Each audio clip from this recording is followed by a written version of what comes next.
I don't know if anyone would be as bold enough as to try a burn barrel, but that was back when I was a kid that was common.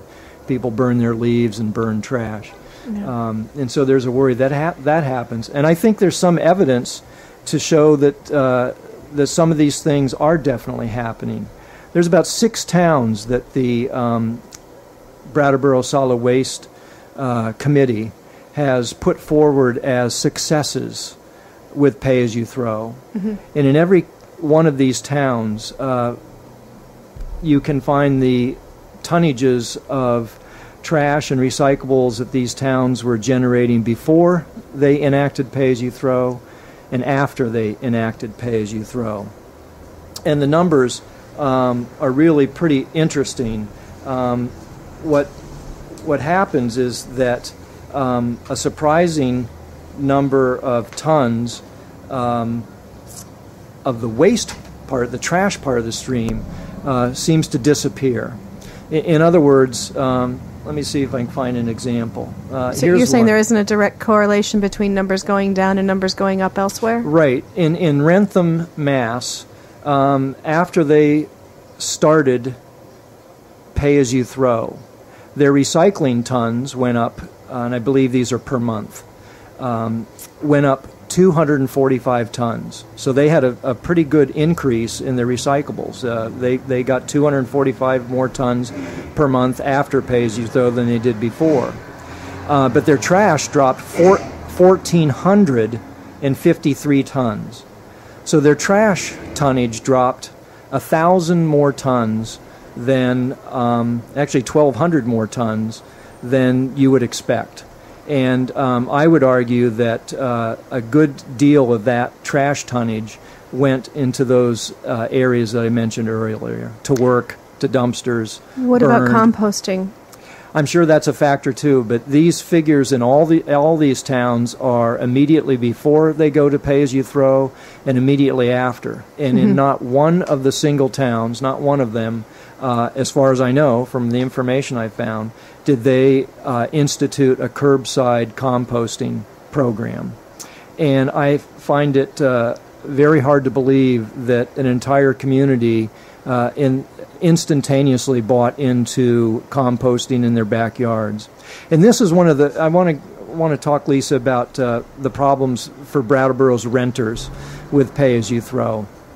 And there's several big problems with it. And it's probably, for myself, it's my strongest feelings as to why I'm against pay-as-you-throw as it's currently envisioned.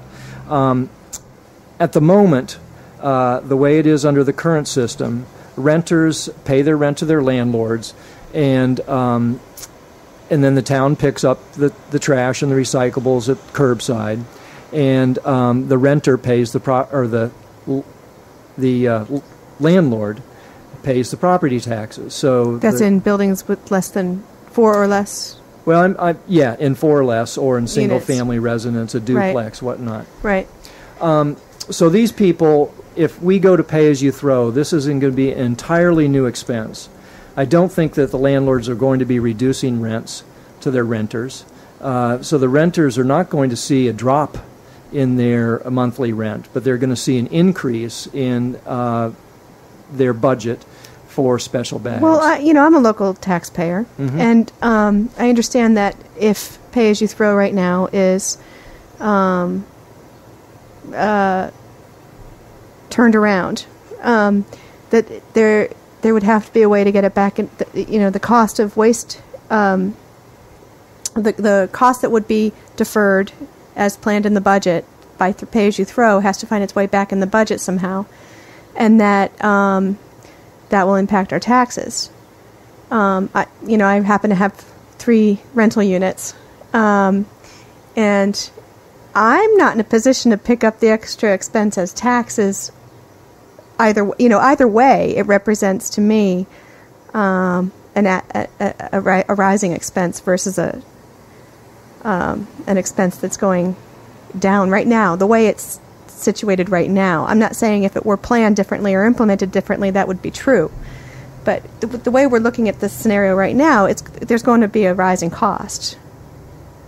Period. Regardless of which way it goes, because Well, if pay-as-you-throw is in effect, then the tipping fee, the cost to dispose trash, would be taken out of the budget, or it would be the monies needed to pay for the disposal of trash would come from the sale of the special bags.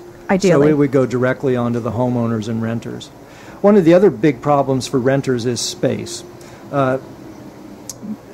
Just by definition, an apartment is not as big as a house. And often apartments are very small.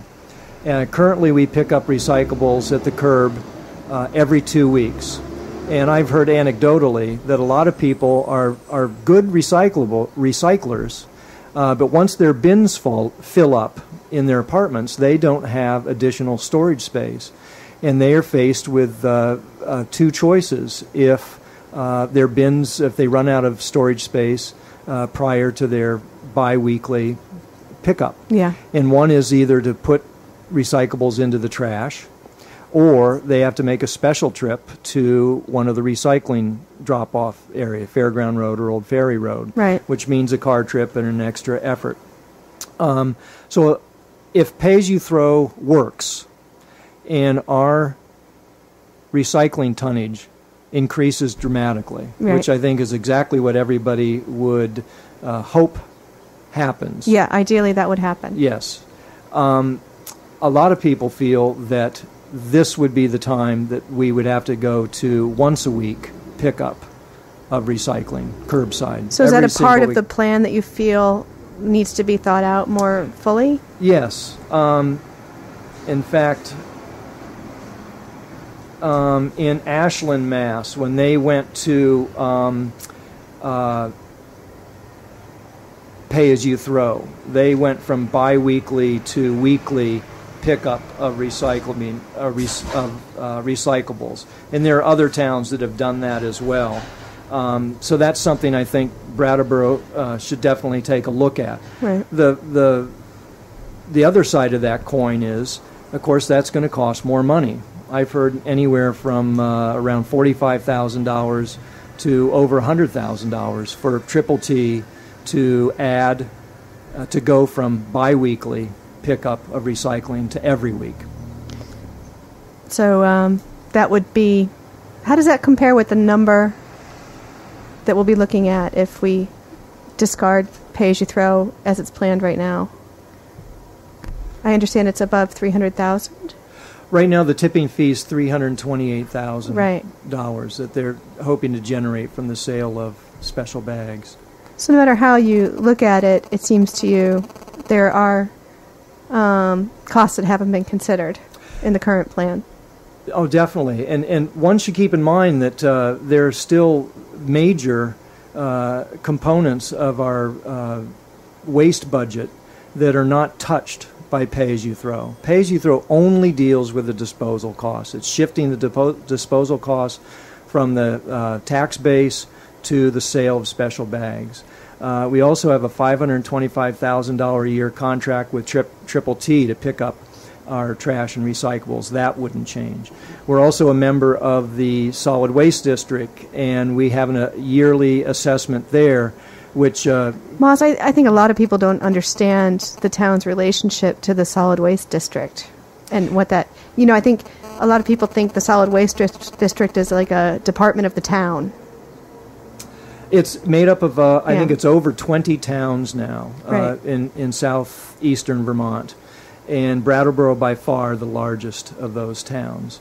And when the waste district started in the early 90s, the state of Vermont was requiring every single town, small and large, in the state of Vermont to have a solid waste plan. And it was very complicated and it was very expensive. And for each town, small town like Guilford and Marlborough and so on and so forth, to do this on their own separately would have been a very large burden and very expensive.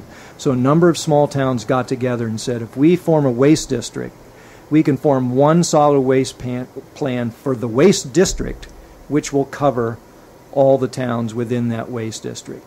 And they started looking at that, and they realized right off the bat that this would not work without Brattleboro included. And so they lobbied hard to get